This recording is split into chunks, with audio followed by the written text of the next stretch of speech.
Hello everyone, welcome back to the run academy. तो जैसे आप जानते हैं कि हमने वर्क ऑफ एनर्जी का पार्ट ए खत्म कर लिया है, तो आज हम उसी के सोल्ड एग्जांपल स्टडी करने वाले हैं। ऑफ कोर्स ये सेलेना पब्लिकेशन के ही जितने भी सोल्ड एग्जांपल है उनको डिस्कस करेंगे, लेकिन अगर आपके पास सेलेना पब्लिकेशन नहीं है तो ये क्वेश्चंस आपके लिए बहुत इंपॉर्टेंट हो सकते हैं, क्योंकि देखो आपके पास बुक तो ऑलरेडी है, ये उसके सोल्ड एग्जांपल तो आप करेंगे ही, साथ में अगर ये भी कर लेंगे तो आपके पास एडिशनल प्रैक्टिस करने वाले क्वेश्चन हो जाते हैं। तो काइंडली आराम से हर एक क्वेश्चन को या न्यूमेरिकल्स को ध्यान से देखना और देखिए कि मैं किस तरह से उसको अटेम्प्ट करता हूँ और क्या देखकर अटेम्प्ट करता हूँ। आप जितनी प्रैक्टिस करेंगे बच्चा उतना ही ज्यादा आप अच्छी तरीके से इसको कर पाएंगे और कोई भी कंसेप्चुअल क्वेश्चन के आंसर आप दे पाएंगे। तो अब हम टाइम वेस्ट नहीं करेंगे, जल्दी से वीडियो को स्टार्ट करते हैं।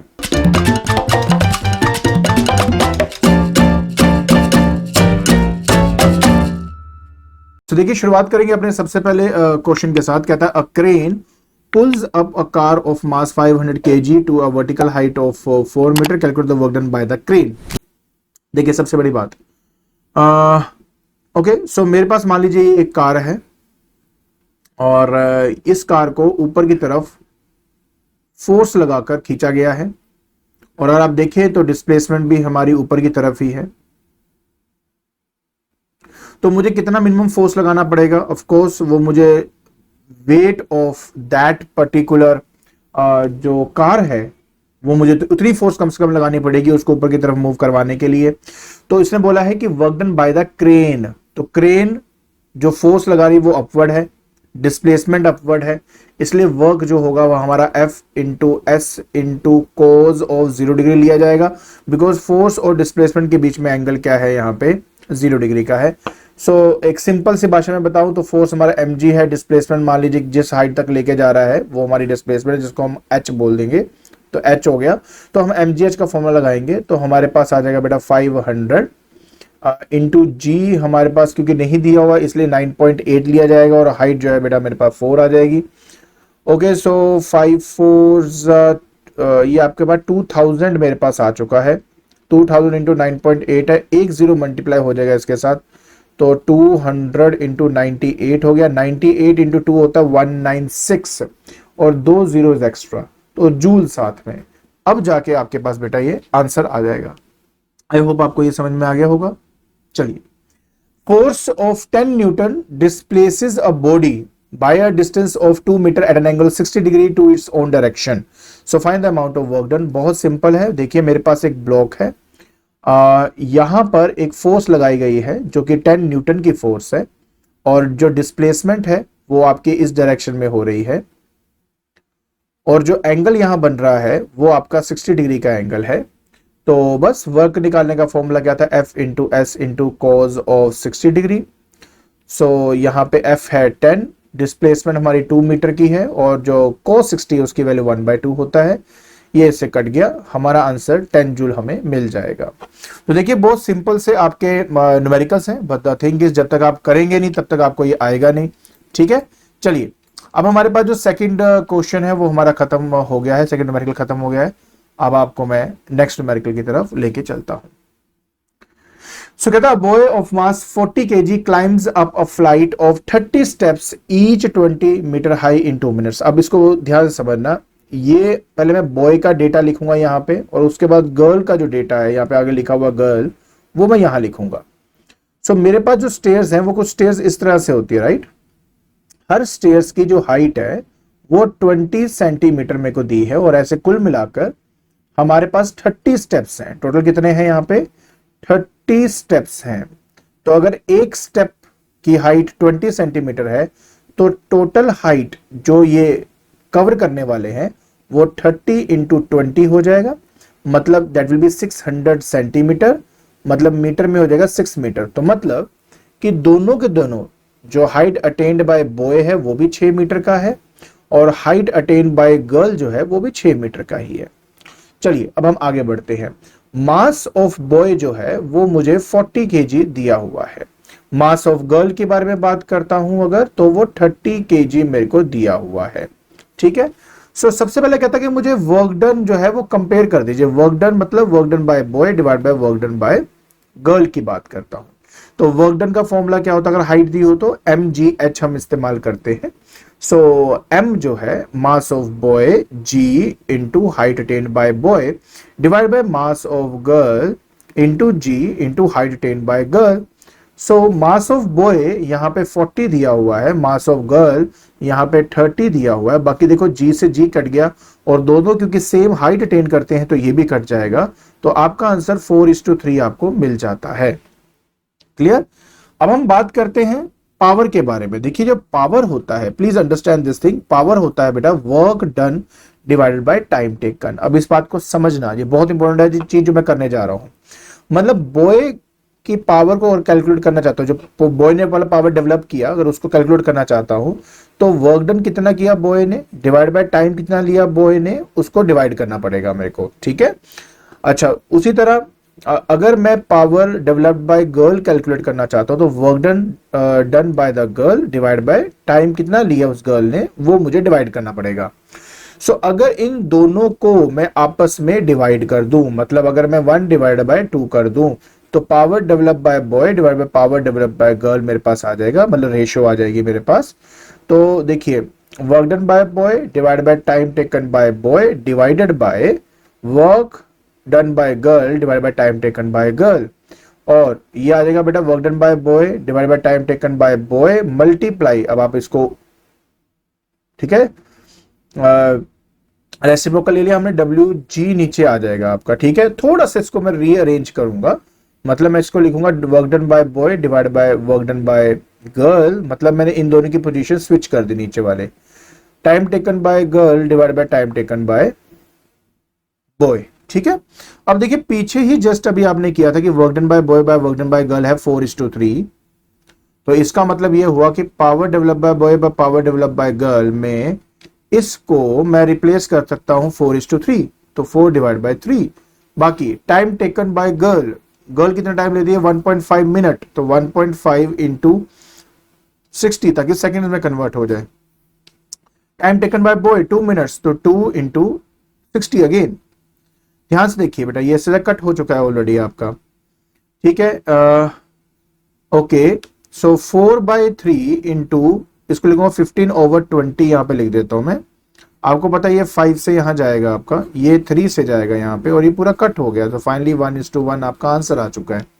तो इस तरीके से आपने इस तरह के न्यूमेरिकल को सॉल्व करना था। मेथोडोलॉजी को समझिए, अगर मेथोडोलॉजी समझेंगे तभी आप जल्दी से कर पाएंगे इसको। ठीक है, नहीं तो कई बच्चे क्या करते हैं कि पहले वर्क को अलग से निकालते हैं, टाइम से डिवाइड करते हैं, फिर एक वैल्यू आती है, फिर दूसरा करके करेंगे, फिर डिवाइड करेंगे, तो आंसर फिर भी 1:1 ही आने वाला है। सो ये आपके ऊपर है, आप किस मेथोडोलॉजी के साथ इसको करना चाहते हैं, बट प्रेफरेंस हमेशा ये रहती है कि आप अपना फॉर्मूला लिखो, फॉर्मूले को डायरेक्टली यूज करो, लास्ट तक पहुंचो, फिर वैल्यू सब्स्टिट्यूट करो, आधी से ज्यादा चीजें तो आपकी कट हो जाएंगी, तो इसलिए आपके लिए बहुत इजी हो जाता है उस चीज को सॉल्व करना। चलिए आजकल ये क्वेश्चन बड़ा ही फेमस हो रहा है, इसको बड़ा ध्यान से समझें कि कौन सी फोर्स कैसे और किस तरीके से हमने ली है। देखिए कहता है कि force of 15 newton is required to pull up a body of mass 2 kg through a distance of 5 metre along the inclined plane at an angle 30 degree. अब कई बच्चे क्या देखते हैं कि यार 30 डिग्री देखकर ना वो फॉर्मूला याद कर लेते हैं, एफ कोस 30 डिग्री डाल देंगे और हमारा आंसर आ जाएगा। देखिए ऐसा बिल्कुल नहीं आने वाला। ध्यान से क्वेश्चन को पहले समझो, रीड करो क्या बोल रहा है। तो सबसे पहले उसने एक बात बोली, कहता work done by the force in pulling the body. तो work done by the force in pulling the body मतलब आप ब्लॉक को जब ए पॉइंट से बी पॉइंट पर लेके जा रहे हो तो कितना वर्क लग रहा है। सो मैंने कहा था कि वर्क के केस में हमेशा फोर्स इनटू डिस्प्लेसमेंट करना है, और फोर्स वो लेनी है जो डिस्प्लेसमेंट के अलोंग हो, या डिस्प्लेसमेंट वो लेनी है जो फोर्स के अलोंग हो। तो अगर मैं इंक्लाइंड प्लेन के अलोंग देख रहा हूं तो इंक्लाइंड प्लेन पर जो फोर्स लग रही है वो है 15, और इंक्लाइंड प्लेन पर ही जो डिस्प्लेसमेंट ट्रेवल होगा मैं उसको लूंगा, तो आंसर आएगा 75 जूल। और इस तरीके से आपका पहले पार्ट का आंसर होगा। दूसरे पार्ट में वो कह रहा है कि the force due to gravity on the body, force due to gravity, force due to gravity. मैं हमेशा बोला और मैं बहुत बच्चों को देखा कि किसी को समझ ही नहीं आता ये क्या मतलब होता है। बच्चे फोर्स ड्यू टू ग्रेविटी का मतलब होता है you have to calculate weight, और वेट m इंटू जी से ही कैलकुलेट होगा। सो मास आपके पास, देखिए अब आपको मन में आएगा सर मास क्या है इसका। देखिए यहां पे लिखा हुआ है ना कितना मास है, 2 kg का मास है, तो यहाँ पे 2 kg लिख दिया और जी की वैल्यू यहाँ पे देखो इसने खुद दी हुई है 9.8 ही हमें लेना पड़ेगा। सो 9.8 लेकर मैं इसको लिख दूंगा 19.6 न्यूटन। तो बेटा ये वो फोर्स है जो ड्यू टू ग्रेविटी हमारे यहाँ पे एक्ट कर रही है। आई होप आपको ये बात अच्छी तरह समझ में आ गई होगी, ठीक है। ओके, सो अब आप ना इसके जो नेक्स्ट क्वेश्चन है बेटा उस पे जाइए। अब नेक्स्ट क्वेश्चन क्या बोलता है उसको देखिए। कहता है कि work done against the force due to gravity. अब जब कहता है work done against the force due to gravity, तो इसका मतलब क्या है, मतलब समझने की कोशिश करें, बड़ा आसान है। पहले मैं काम करता हूं, इसको थोड़ा क्लियर कर देता हूं यहां पे। सो देखिए बेटा, जब हम बात करेंगे थर्ड पार्ट की, when I say work done against the force due to gravity, मतलब अब यहां पर मैं जो वर्क डन कैलकुलेट करने वाला हूं वो फोर्स ड्यू टू ग्रेविटी के अगेंस्ट जो वर्क करूंगा उसको मुझे कैलकुलेट करना है। मतलब बहुत सिंपल है। मतलब ये कि अब मैं इस टाइम ब्लॉक को देखिए, work done against the force due to gravity, तो फोर्स ड्यू टू ग्रेविटी किसको बोलते हैं, mg को।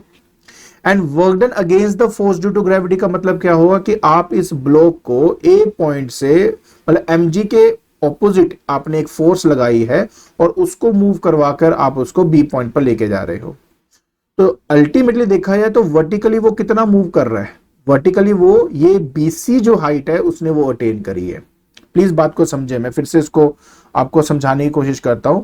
सो when I am saying work due to gravity, when I say work due to gravity, sorry force due to gravity, तो force due to gravity का मतलब होता है mg। और mg किस डायरेक्शन में एक्ट कर रहा है, mg एक्ट कर रहा है वर्टिकली। क्योंकि mg वर्टिकली एक्ट कर रहा है तो मैं डिस्प्लेसमेंट भी कैसे लूंगा, वर्टिकल डिस्प्लेसमेंट लूंगा मैं यहां पे। तो इसलिए बहुत सिंपल सा एक ट्रिक होता है, आपको जिस फोर्स की वजह से वर्क कैलकुलेट करने को बोला गया है उसी फोर्स के अलोंग आप डिस्प्लेसमेंट लिया करो। जैसे कि पिछले वाले केस में देखो, मैंने 15 न्यूटन का फोर्स लिया था तो 15 के अलोंग वाली डिस्प्लेसमेंट ली थी। अब मैं फोर्स ड्यू टू ग्रेविटी बोल रहा हूं तो इस केस में क्या होगा, mg मेरी फोर्स है और mg के अलोंग ब्लॉक कितना मूव किया, ब्लॉक मूव किया BC। अब ऑफ कोर्स आपके मन में आएगा सर BC तो दिया नहीं हुआ तो करें क्या, कुछ नहीं, ट्रायंगल है, ट्रिग्नोमेट्री लगानी पड़ेगी आपको। देखिए यहां पे हम साइन 30 डिग्री लगाने वाले हैं। साइन 30 होता है परपेंडिकुलर, ये परपेंडिकुलर है, ये 90 है, 90 के सामने वाला हाइपोटेन्यूस होता है। Okay, so perpendicular upon hypotenuse, perpendicular आपके पास BC है, हाइपोटेन्यूस आपके पास AB हो जाएगा यहाँ पे। तो अल्टीमेटली मेरे को तो BC निकालना था, तो BC आ जाएगा बच्चा मेरे पास AB into sine of 30 degree. तो AB कितना है, AB मेरे पास यहाँ पे है 5 और साइन 30 डिग्री मतलब 1/2, तो 5/2 मतलब 2.5 मीटर आपका ये आंसर आ जाएगा। तो 2.5 मीटर जो है ये हमारा वर्टिकल हाइट हो गया। मैं फिर से बोल रहा हूं, ध्यान से समझ लीजिए, वर्क कैलकुलेट करने के लिए आप जिस फोर्स का इस्तेमाल करते हो उसी के अलोंग आपने डिस्प्लेसमेंट लेनी होती है, ये बात प्लीज ध्यान रखना, ठीक है। ओके, तो बस फाइनली वर्क निकालना है, तो वर्क डन हमने निकालना है। तो फोर्स हमारे पास m इंटू जी, m मेरे पास 2 है, g 9.8 है और BC कितना हो जाएगा बेटा 5 डिवाइडेड बाई 2, ये 2 से 2 आपका कट चुका है। 9 और 40 0 4 49.0 जूल, मतलब 49 जूल जो है हमारे पास यहाँ पे आंसर आ जाएगा। तो इस तरीके से आपने इसको करना था। फिर नेक्स्ट फोर्थ पार्ट में कहता है account for the difference in the answer in part 1 and part 3। और ये ऐसा क्वेश्चन क्यों पूछ रहा है, देखिए एक बात बिल्कुल सच है, अगर आपका इनिशियल पॉइंट और फाइनल पॉइंट सेम है बट पाथ डिफरेंस है। चलिए मैं आपको थोड़ा इसको समझाने की कोशिश करता हूं, मैं क्या बोल रहा हूं आपको। आई एम ट्राइंग टू से कि जैसे मान लो ये A पॉइंट है और मान लो ये B पॉइंट है। अब A से B जाने के मान लीजिए यहाँ पे दो रास्ते हैं, एक तो ये रास्ता है बेटा, दूसरा रास्ता मान लीजिए ये है आपके पास। अब मानता हूं रास्ते डिफरेंट है, लेकिन work from reaching from point A to B जो होगा वो दोनों केस में हमारा सेम होगा। तो वर्क डन जो है वो कभी भी इस बात पे डिपेंड नहीं करता कि वो कौन सा पाथ फॉलो करता है, वो सिर्फ इस बात पे डिपेंड करता है कि इनिशियल पॉइंट क्या है और स्टार्टिंग पॉइंट क्या है। और दोनों केस में क्योंकि इनिशियल पॉइंट A है और स्टार्टिंग पॉइंट B है तो वर्क डन दोनों में सेम आना चाहिए था। लेकिन जब आप A से B लेके गए तब तो 75 जूल लग रहा है, और जब आप डायरेक्टली उसको C से B मतलब उठा के सीधा वहां पे लग के डायरेक्टली ऊपर की तरफ गए, वर्टिकली गए, तब इसमें 49 जूल आ रहा है। तो वो कहता है ऐसे डिफरेंस क्यों है। सो डिफरेंस इसलिए है क्योंकि जब आप उसको स्लाइड पर लेके जा रहे थे तो उस टाइम इस पे एक्ट कर रहा था फ्रिक्शन, और उस फ्रिक्शन की वजह से देखो अगर फ्रिक्शन ना होता तो इंक्लाइंड पर भी 49 जूल ही लगता, लेकिन फ्रिक्शन की वजह से आपको ज्यादा वर्क करना पड़ गया just to move that block from A to B, इसी वजह से वो आपको डिफरेंस वहां पे दिखाई देता है। ये बात मैं आपको इतना डिटेल में क्यों बता रहा हूं, क्योंकि जो हमारे बोर्ड की तरफ से आए हुए क्वेश्चंस हैं उनमें से एक क्वेश्चन में इसी कंसेप्ट के बेसिस पे फ्रिक्शन को फाइंड किया गया है, तो इसलिए ये समझना बहुत इंपॉर्टेंट है क्या मैंने किया है। सो फाइनल आंसर क्या है, कहते हैं हमने ये नोट किया है कि जो वर्क डन है मेरे ए में वो ज्यादा है बी के विद रिस्पेक्ट टू, कितना डिफरेंस है 16 जूल का, तो लिखा actually 16 joule is the work done against the force of friction between the body and the inclined plane. तो इस तरीके से आपने ये वाला न्यूमेरिकल सॉल्व करना था। आई होप आपको ये पार्ट समझ में आ गया होगा। ग्रेट, चलिए अब आपको भाई आखिरी जो न्यूमेरिकल है आज का उसकी तरफ लेके चलता हूं। सो अब कहता है कि calculate the power of the engine required to lift अच्छा इतना KG of coal per hour. अच्छा ठीक है। सो देखिए क्या क्या दिया हुआ है। सबसे पहले इसने हमें मास दिया हुआ है 10 की पावर 5 kg है आपका। उसके बाद मुझे टाइम दिया हुआ है 1 आवर का, तो 1 आवर मतलब हो गया 3600 सेकंड हो गया। और उसके बाद उसने बोला है कि कहां से लेके आया, माइन से लेके आ रहा है जो कि 360 मीटर डीप है, मतलब हाइट एक तरह से आपको 360 मीटर दिया हुआ है। तो पावर कैलकुलेट करना, पावर में बताया था work done divide by time होता है। वर्क डन यहाँ पे mgh क्योंकि हाइट दे दिया है और टाइम, याद रखें हाइट देने का मतलब होता है कि आपको mgh यूज करना चाहिए वर्क को कैलकुलेट करने के लिए। तो देखिए 10 की पावर 5, जी जो है वो आपका यहाँ पे 10 है, हाइट जो है 360 है और डिवाइड में 3600 यहाँ पे यूज हो रहा है। देखिए एक इससे कट गया, इससे कटा, ये इससे कट गया, डन, ये इससे कटा, पूरा हो गया। तो आपका मतलब 10 की पावर 5 वॉट इसका सही आंसर हमारे पास हो जाता है।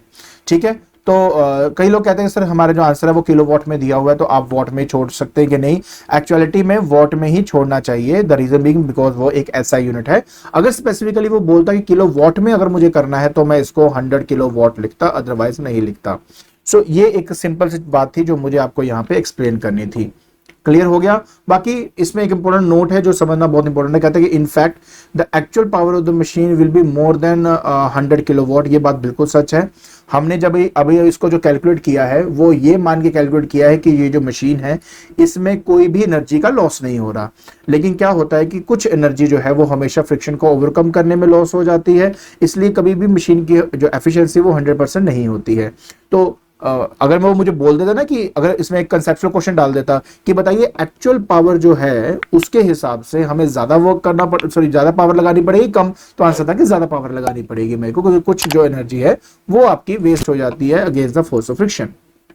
तो ये एक एडिशनल फैक्टर है जो मुझे आपको यहाँ पे समझाना था, एंड आई होप आपको ये बात अच्छी तरह समझ में आ गई होगी। ठीक है।